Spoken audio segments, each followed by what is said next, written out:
Everyone, welcome back to our channel. So आज के इस वीडियो में हम देखने वाले हैं regarding cleavage in drosophila development कि कैसे क्लीवेज होता है ड्रोसोफिला एग में। तो सबसे पहले हम एक एक टॉपिक डिस्कस करते जाएंगे। सबसे पहले हम डिस्कस करेंगे सुपरफिशियल क्लीवेज एंड सिनसाइटियम फॉर्मेशन। तो जो क्लीवेज होता है ड्रोसोफिला एग में वो क्लीवेज होता है सुपरफिशियल क्लीवेज। अब सुपरफिशियल क्लीवेज यानी कि क्या होता है, तो जो एक का आउटर लेयर प्रेजेंट होता है, आउटर लेयर जो साइटोप्लाज्म की होती है उसमें तो डिवीजन होता है, लेकिन जो सेंटर पोर्शन होता है जिसमें योक प्रेजेंट होता है उसमें कोई भी डिवीजन नहीं होती। दैट योक रिमेन्स अनडिवाइडेड, जिसे हम कहते हैं सुपरफिशियल क्लीवेज। अब सुपरफिशियल क्लीवेज में क्या होता है, न्यूक्लियाई तो डिवाइड करते रहते हैं, और न्यूक्लिया तो डिवाइड करते रहते हैं, लेकिन उनके अराउंड कोई भी मेम्ब्रेन फॉर्म नहीं होती, और ये सारे न्यूक्लिया एक कॉमन साइटोप्लाज्म में प्रेजेंट होते हैं। और ये सारे न्यूक्लिया क्या होते हैं, एक कॉमन साइटोप्लाज्म में प्रेजेंट होते हैं। ऐसे कंडीशन को हम क्या कहते हैं, सिनसाइटियम फॉर्मेशन। तो सिनसाइटियम जिसमें न्यूक्लियाई डिवाइड करते रहते हैं और सारे न्यूक्लिया एक कॉमन साइटोप्लाज्म में प्रेजेंट होता है, ऐसे फॉर्मेशन को हम कहते हैं सिनसाइटियम फॉर्मेशन।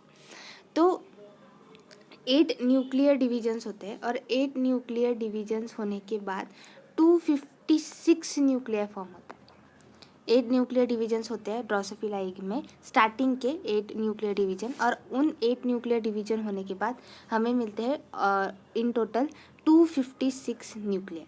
और एक न्यूक्लियर डिवीजन के लिए 8 मिनट्स लगते हैं। For 1 nuclear division 8 minutes are required to complete that nuclear division. So जब 8 न्यूक्लियर डिवीजन्स कंप्लीट हो जाता है तो हमारे पास इन टोटल 256 न्यूक्लियाई प्रेजेंट होता है। सो इस स्लाइड में यही ध्यान में रखना है कि जो डिवीजन होता है ड्रोसोफिला एग में वो सुपरफिशियल क्लीवेज होता है, जिसमें कि जो आउटर लेयर होती है साइटोप्लाज्म की वो डिवाइड करती रहती है, लेकिन जो बीच का पोर्शन होता है, सेंटर पोर्शन योक का, वो डिवाइड नहीं होता। और जो न्यूक्लिया होते हैं वो सारे न्यूक्लिया एक कॉमन साइटोप्लाज्म में प्रेजेंट होते हैं। ऐसी कंडीशन को हम कहते हैं सिनसाइटियम फॉर्मेशन। और 8 न्यूक्लियर डिवीजन्स के बाद जब ड्रोसोफिला एग में 8 न्यूक्लियर डिवीजन्स हो जाते हैं तब 256 न्यूक्लियाई फॉर्म होते हैं, और एक न्यूक्लियर डिवीजन के लिए 8 मिनट लगते हैं। जैसे हमने अभी देखा है कि 8 न्यूक्लियर डिवीजन्स के बाद 256 न्यूक्लियाई फॉर्म होते हैं। जब 9th न्यूक्लियर डिवीजन होता है तब कुछ सेल्स जो होते हैं वो posterior part of the egg, जो या होता है एंटीरियर और दूसरा होता है पोस्टीरियर, तो कुछ फ्यू न्यूक्लिया जो होते हैं वो न्यूक्लिया क्या करते हैं, माइग्रेट करते हैं टूवर्ड्स द पोस्टीरियर एंड, और इन पोस्टीरियर एंड की तरफ माइग्रेट होने के बाद उनके अराउंड एक मेम्ब्रेन तैयार हो जाती है। और ये जो सेल्स माइग्रेट करते हैं पोस्टीरियर एंड के तरफ, ये पोल सेल जब फ्लाई एडल्ट हो जाती है तब ये पोल सेल्स कन्वर्ट हो जाते हैं गैमेट्स में या फिर रिप्रोडक्टिव सेल्स में। So that is nothing but जब 9th न्यूक्लियर डिवीजन होता है तब कुछ फ्यू न्यूक्लिया माइग्रेट करते हैं पोस्टीरियर एंड के तरफ, और ये न्यूक्लिया कन्वर्ट हो जाते हैं, ये न्यूक्लिया को हम कहते हैं पोल सेल। और ये पोल सेल जब फ्लाई एडल्ट हो जाती है तब ये पोल सेल्स गैमेट्स या फिर रिप्रोडक्टिव सेल्स में कन्वर्ट हो जाते हैं। Now during 10th nuclear division, जब 10th न्यूक्लियर डिवीजन होता है तब जो न्यूक्लिया होते हैं वो पेरीफेरी ऑफ द एग वहाँ पे मूव करने लगते हैं, और पेरीफेरी पे मूव करने के बाद उनके अराउंड कोई भी सेल मेम्ब्रेन फॉर्म नहीं होती। अभी भी न्यूक्लिया डिवाइड करते रहते हैं और एक कॉमन साइटोप्लाज्म में प्रेजेंट होते रहते हैं और माइग्रेट करते हैं पेरीफेरी ऑफ द सेल पे, लेकिन अब तक कोई भी मेम्ब्रेन उनके अराउंड फॉर्म नहीं होती। इसलिए 10th न्यूक्लियर डिवीजन में भी इस कंडीशन को हम कहते हैं सिनसाइटियल ब्लास्टोडम, जिसमें न्यूक्लिया क्या करता है 10th न्यूक्लियर डिवीजन में periphery of the egg travel करते रहते हैं। उसी के साथ साथ न्यूक्लिया तो डिवाइड करते रहते हैं, लेकिन उनके अराउंड कोई भी अब तक मेम्ब्रेन फॉर्म नहीं हुई थी। ऐसे कंडीशन को हम कहते हैं सिनसाइटियल ब्लास्टोडम। तो जैसे हमने अभी देखा कि जब 10th न्यूक्लियर डिवीजन होता है तो सारे न्यूक्लिया जो होते हैं वो पेरीफेरी की तरफ माइग्रेट करने लग जाते हैं। उसी के साथ साथ न्यूक्लिया तो डिवाइड करते रहते हैं, लेकिन उनके अराउंड कोई भी सेल मेम्ब्रेन फॉर्म नहीं होती। तो सारे जो न्यूक्लिया होते हैं वो पेरीफेरी पे माइग्रेट तो कर जाते हैं, और उनकी एक खुद की टेरिटरी होती है उनकी एक खुद की एक टेरिटरी फॉर्म हो जाती है, और इन जो टेरिटरीज होती है, and these territories are nothing but these are known as energies. तो जो एग होता है, एग के पेरीफेरी पे जब सारे न्यूक्लियाई ट्रैवल करने लगते हैं, माइग्रेट करने लगते हैं, तो सारे न्यूक्लियाई के अराउंड एक टेरिटरी होती है। तो वो टेरिटरीज को हम क्या कहते हैं, एनर्जीज कहते हैं। आफ्टर 13th न्यूक्लियर डिवीजन, जब 13th न्यूक्लियर डिवीजन होने के बाद जो एग होता है उसमें सेलुलराइजेशन यानी कि सेल मेम्ब्रेन फॉर्मेशन स्टार्ट हो जाती है। तो इनवर्ड जो भी एग होता है उसकी सेल मेम्ब्रेन इनवर्ड फोल्ड होना शुरू हो जाती है, और न्यूक्लिया के अराउंड सेल मेम्ब्रेन फॉर्म करना शुरू हो जाता है।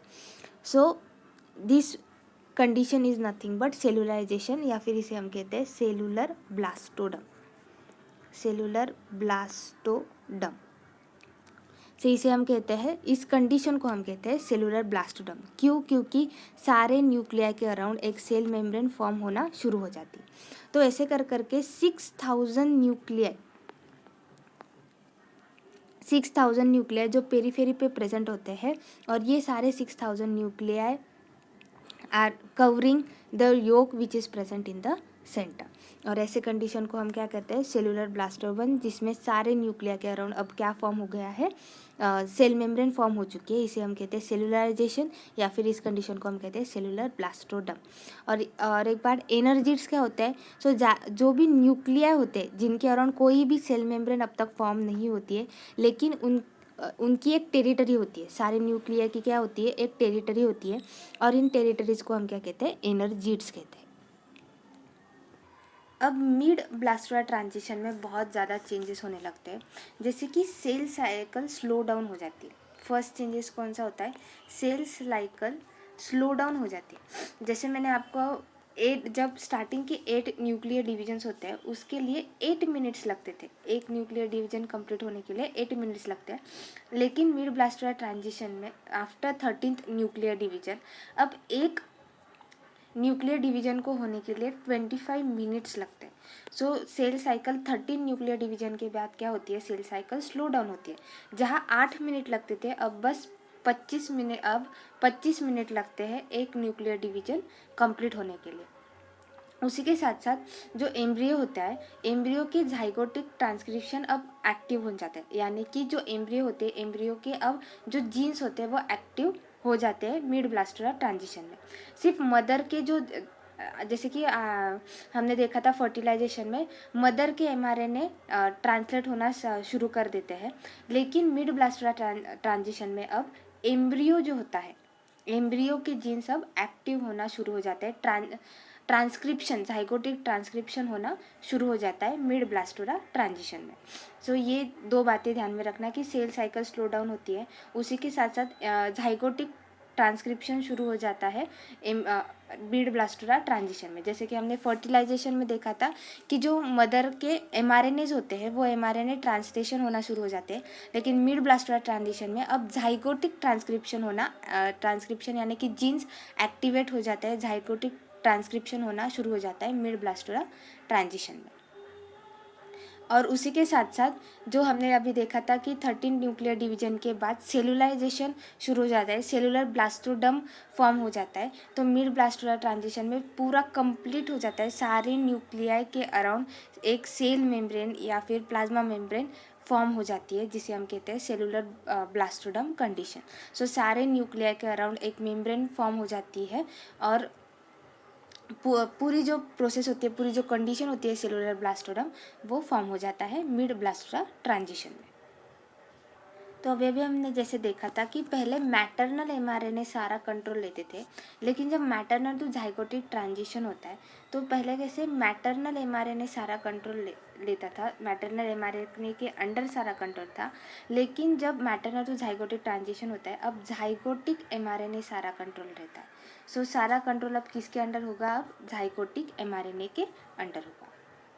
लेकिन ये कौन ट्रिगर करता है कि मैटरनल टू जाइगोटिक ट्रांजिशन होना चाहिए, कि पहले अब मैटरनल जीन्स एक्टिव थे जो कंट्रोल लेते थे, लेकिन अब जाइगोटिक जीन्स एक्टिव रहेंगे, जाइगोटिक एमआरएनए एक्टिव रहेंगे जो अब क्या करेंगे, कंट्रोल लेगा। सो ये कौन ट्रिगर करता है, तो 3 अलग अलग फैक्टर्स होते हैं। सो पहला फैक्टर होता है chromatin to cytoplasmic ratio, chromatin to cytoplasmic ratio. अब जैसे हमने अभी देखा था कि ड्रोसोफिला एग में सिनसाइटियल कंडीशन होती है, जिसमें कि न्यूक्लिया तो डिवाइड होते रहता है लेकिन साइटोप्लाज्म कॉमन, सारे न्यूक्लिया के लिए साइटोप्लाज्म कॉमन ही रहता है। सो जैसे जैसे न्यूक्लिया डिवाइड करते रहेगा तो डीएनए विल इंक्रीज। अगर डीएनए का कॉन्सेंट्रेशन इंक्रीज होता रहेगा लेकिन साइटोप्लाज्म का कॉन्सेंट्रेशन, यानी कि साइटोप्लाज्म कैसा है, कॉमन ही है सारे डीएनए के लिए। डीएनए तो इंक्रीज हो रहा है लेकिन साइटोप्लाज्म कैसा है, कॉन्स्टेंट है। सो जैसे जैसे एक पर्टिकुलर कॉन्सेंट्रेशन पे डीएनए आ जाएगा, उस वक्त क्या होगा, जो ट्रिगर करेगा और ट्रिगर करने के बाद ट्रांजिशन होगा मैटरनल टू जाइगोटिक ट्रांजिशन। सो जैसे जैसे न्यूक्लिया डिवाइड करते जाएंगे डीएनए का कॉन्सेंट्रेशन इंक्रीज होगा लेकिन जो साइटोप्लाज्म है वो कांस्टेंट ही रहेगा। लेकिन एक पॉइंट के बाद ये क्या, एक पॉइंट जब डीएनए एक पॉइंट तक आएगा, डीएनए का कॉन्सेंट्रेशन एक पॉइंट तक आएगा, उस पॉइंट पे मैटरनल टू जाइगोटिक ट्रांजिशन क्या होगा, ट्रिगर होगा। सो ये फर्स्ट फैक्टर जो ट्रिगर करता है मैटरनल टू जाइगोटिक ट्रांजिशन वो होता है क्रोमैटिन टू साइटोप्लाज्मिक रेशियो। जो सेकेंड फैक्टर ट्रिगर करता है मैटरनल टू जाइगोटिक ट्रांजिशन को वो होता है स्मॉक प्रोटीन, SM जो होता है स्मॉक प्रोटीन। अब स्मॉक प्रोटीन क्या होता है, तो ये है आरएनए बाइंडिंग प्रोटीन। ये क्या करता है, जो मैटरनल एमआरएनए होते हैं, मैटरनल एमआरएनए को जाके क्या करता है, बाइंड करता है and they destroy maternal mRNA. और अगर मैटरनल एमआरएनए डिस्ट्रॉय हो जाएंगे तो जाइगोटिक जीन्स एक्टिवेट हो जाएंगे, जाइगोटिक एमआरएनए एक्टिव हो जाएंगे और वो कंट्रोल लेंगे। तो Smaug protein is an RNA binding protein जो क्या करते हैं, मैटरनल एमआरएनए को क्या करते हैं, बाइंड करके डिस्ट्रॉय कर देते हैं, जिसकी वजह से जाइगोटिक जीन्स एक्टिवेट हो जाते हैं और वो कंट्रोल ले लेते हैं। थर्ड फैक्टर जो होता है, जो थर्ड ट्रांसक्रिप्शन फैक्टर है वो है झेल्डा transcription factor, Zelda transcription factor. अब ये झेल्डा ट्रांसक्रिप्शन फैक्टर क्या करता है, ये प्रोटीन बाइंड करता है जाइगोटिक जीन्स को और उन्हें क्या करता है, एक्टिवेट करता है। जो जाइगोटिक जीन्स होते हैं सो इन्हें एक्टिवेट करने का काम कौन करता है, झेल्डा ट्रांसक्रिप्शन फैक्टर।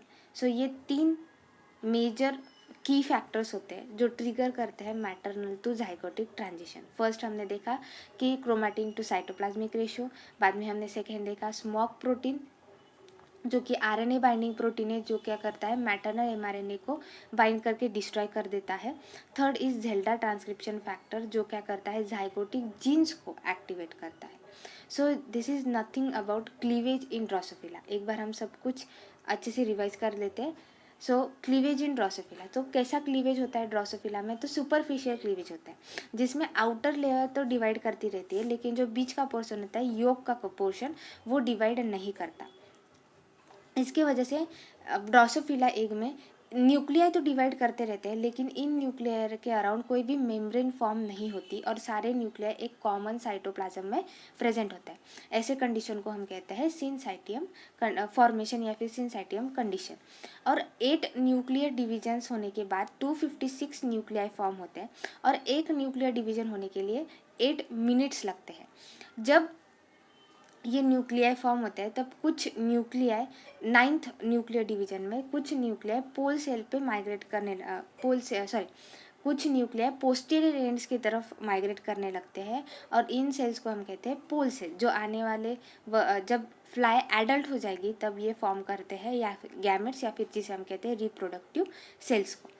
और न्यूक्लिया क्या करना, 10th न्यूक्लियर डिवीजन के वक्त न्यूक्लिया क्या करते हैं, पेरीफेरी पे माइग्रेट करना शुरू कर देते हैं। पेरीफेरी पे माइग्रेट करना शुरू कर देते हैं लेकिन इनके अराउंड कोई भी सेल मेम्ब्रेन अब तक फॉर्म नहीं होती, अभी तक सिनसाइटियम फॉर्मेशन ही प्रेजेंट होता है। जब ये न्यूक्लियाई पेरीफेरी पे माइग्रेट करने लगते हैं उनके वो एक न्यूक्लियाई की उनकी एक टेरिटरी प्रेजेंट होती है, हर एक न्यूक्लियाई की उसकी खुद की एक टेरिटरी प्रेजेंट होती है और इन टेरिटरीज को हम कहते हैं सिनर्जिड्स। और धीरे धीरे क्या होता है, after 13th nuclear division cellularization form हो जाता है, जिसमें क्या होता है cell membrane around the nuclei क्या हो जाता है फॉर्म होना शुरू हो जाता है, जिसे हम कहते हैं सेलुलर ब्लास्टोडम। इसके बाद मिड ब्लास्टोरा ट्रांजिशन आता है। मिड ब्लास्टोरा ट्रांजिशन में क्या होता है, ड्यूरिंग मिड ब्लास्टोरा ट्रांजिशन जो सेल साइकिल होती है वो स्लो डाउन हो जाती है। जैसे कि हमने पहले देखा था कि 8 मिनट लगते हैं एक न्यूक्लियर डिवीजन के लिए, लेकिन अब 25 मिनट्स लगते हैं न्यूक्लियर डिवीजन्स होने के लिए। सो न्यूक्लियर डिवीजन क्या हो जाती है, स्लो डाउन हो जाती है। उसी के साथ साथ जो सेलुलराइजेशन का प्रोसेस है वो भी कंप्लीट हो जाता है। इसके बाद हमने देखा था मैटरनल टू ज़ाइगोटिक ट्रांजिशन, जिसमें हमने देखा था कि अब मैटरनल एमआरएनए कंट्रोल नहीं रहते, मैटरनल जीन्स अब कंट्रोल नहीं रहते, अब पूरा कंट्रोल किसके अंडर हो जाता है, ज़ाइगोटिक जीन्स के अंडर। और कौन ये ट्रांजिशन ट्रिगर करता है, तो 3 अलग अलग फैक्टर्स होता है। पहला फैक्टर होता है क्रोमैटिन टू साइटोप्लाज्मिक रेशो, दूसरा फैक्टर होता है स्मॉक प्रोटीन, और तीसरा फैक्टर है झेल्डा ट्रांसक्रिप्शन फैक्टर। सो ये 3 फैक्टर्स मेनली क्या करता है, मैटरनल टू ज़ाइगोटिक ट्रांजिशन को ट्रिगर करते हैं। जैसे जैसे क्रोमैटिन यानी कि न्यूक्लियर डिवाइड करते रहते हैं, डीएनए इंक्रीज होता रहता है और साइटोप्लाज्म वैसे का कांस्टेंट रहता है, और एक पॉइंट आने के बाद सर्टन पॉइंट तक जब डीएनए इंक्रीज हो जाता है तब ये ट्रांजिशन क्या होता है, ट्रिगर हो जाता है। स्मॉक प्रोटीन क्या होता है, आरएनए बाइंडिंग प्रोटीन होता है जो मैटरनल एमआरएनए को जाके बाइंड करता है और उन्हें डिस्ट्रॉय कर देता है, और इनके वजह से ज़ाइगोटिक जीन्स क्या होते हैं, एक्टिवेट हो जाते हैं। Third factor is Zelda transcription factor. Zelda transcription factor क्या करता है, जो ज़ाइगोटिक जीन्स होते हैं अर्लीस्ट ज़ाइगोटिक जीन्स उन्हें क्या करता है, एक्टिवेट करता है। So that is all about cleavage in Drosophila, कि कैसे क्लीवेज होता है ड्रोसोफिला में, और जो क्लीवेज होता है ड्रोसोफिला में वो होता है सुपरफिशियल क्लीवेज। आई होप आपको ये वीडियो बहुत हेल्पफुल होगा, और अगर आपको ये वीडियो अच्छा लगा हो तो do like share comment and subscribe to our channel. Thank you.